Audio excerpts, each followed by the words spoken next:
आज बजट सत्र का एक प्रकार से डिस्कशन का ये पहला दिन था।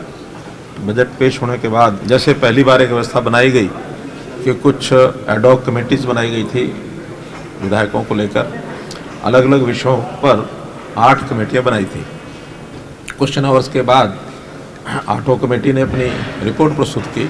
उसके बाद कॉलिंग अटेंशन मोशन और बजट पर डिस्कशन। आज के विषयों में मुख्य रूप से जो कॉलिंग अटेंशन मोशन था उसी पर ज़्यादा लंबी चर्चा हुई है।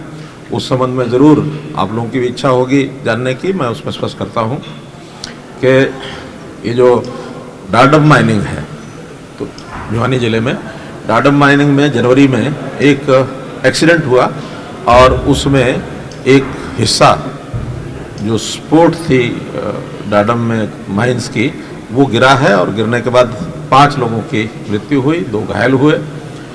और उस समय ये विषय ध्यान में आया कि जो माइनिंग करने वाले जो भी माइनर्स हैं वो उसमें कई प्रकार की उसमें कमियां जो छोड़ी गई थी।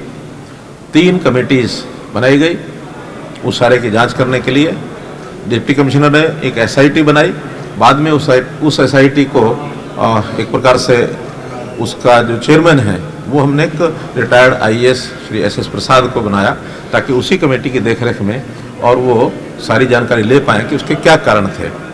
और इसी में माइन सेफ्टी कमेटी जो गाजियाबाद में जिसका हेडक्वार्टर है उन्होंने भी तुरंत संज्ञान लिया कि अगर सेफ्टी के कौन कौन से मेजर्स हैं जिनको ध्यान नहीं रखा गया जिसके कारण से ये एक्सीडेंट हुआ, उनकी भी एक प्रकार से सारी उन्होंने छानबीन की है और उसकी रिपोर्ट भी वो देंगे।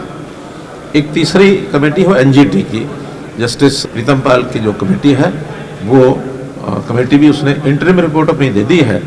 फाइनल रिपोर्ट अप्रैल में देंगे वो। तो ऐसी तीनों कमेटीज़ की रिपोर्ट आएगी। उसके बाद आगे अगर तीनों की रिपोर्ट में सिमिलरिटी है तब तो उसके आगे जाने की आवश्यकता नहीं है। अगर कोई सिमिलरिटी नहीं मिलती है और लगता है कि अलग अलग व्यू पॉइंट आ रहे हैं तो आज विपक्ष के नेता ने एक डिमांड भी रखी कि इसकी CBI की इंक्वायरी क्यों नहीं कराते। तो उसके बाद हम देखेंगे कि माइंस के नाते से कौन सी एक एक्सपर्ट कमेटी जो इस सारे विषय में छानबीन करके और अपनी रिकमेंडेशन दे सकती हैं, क्योंकि दोषी को छोड़ा नहीं जाएगा। जो उसमें डिफॉल्ट पर मिलेगा वो कोई भी माइनिंग करने वाला हो, चाहे वर्तमान वाला हो चाहे इससे पहले का हो। क्योंकि इंटरिम रिपोर्ट में एक बात लिखी गई है जो जस्टिस प्रीतम पाल उन्होंने अपनी इंटरिम रिपोर्ट दी है कि ये जो इस समय जो उसमें बहुत गहराई तक 109 मीटर तक जो खुदाई हुई है वो इस PP ने नहीं की, यानी जो एंटरप्रेन्योर है उसकी बजाय जो इससे पहले वाला एंटरप्रेन्योर है उसने की है। तो एक तो एक्सीडेंट के इस सारे विषय पर चर्चा का विषय था।